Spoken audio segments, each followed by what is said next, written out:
Preaching is not an end in itself. Preaching is a means to an end. The end is the declaration of God's word to mankind, that man might repent of his sin and come to saving faith, that men and women might be turning to the image of Christ, to present every man in Christ, complete in Christ, is a purpose of ministry.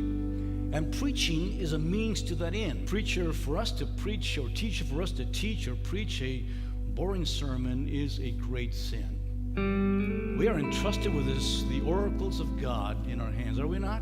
What you say is important, but how you say it is also important. What you say is important, but how you say it is also important. This brother, with his attitude, looked in that regard and condemned him.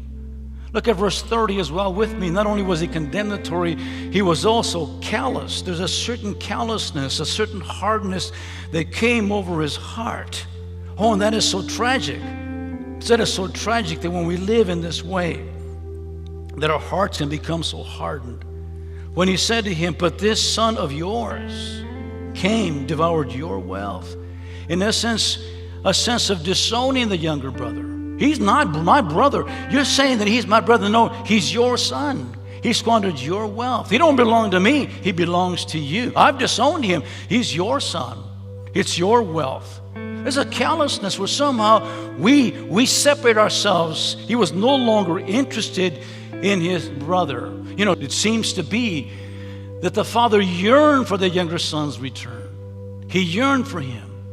You can just imagine yourself every morning, every day, the father looking out down the road to see if somehow there's a figure coming his way.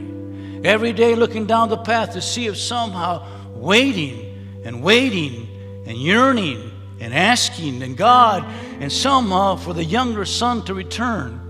And then one day as he looks out, he sees a lone figure coming down the path. And he recognizes the footsteps and he recognizes the silhouette. It is his son. And he races out and meets him and embraces him and kisses him and loves him and receives him. Would the older brother do that? No. Was he waiting for the other brother? No.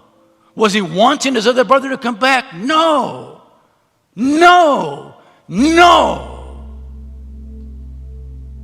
Became calloused.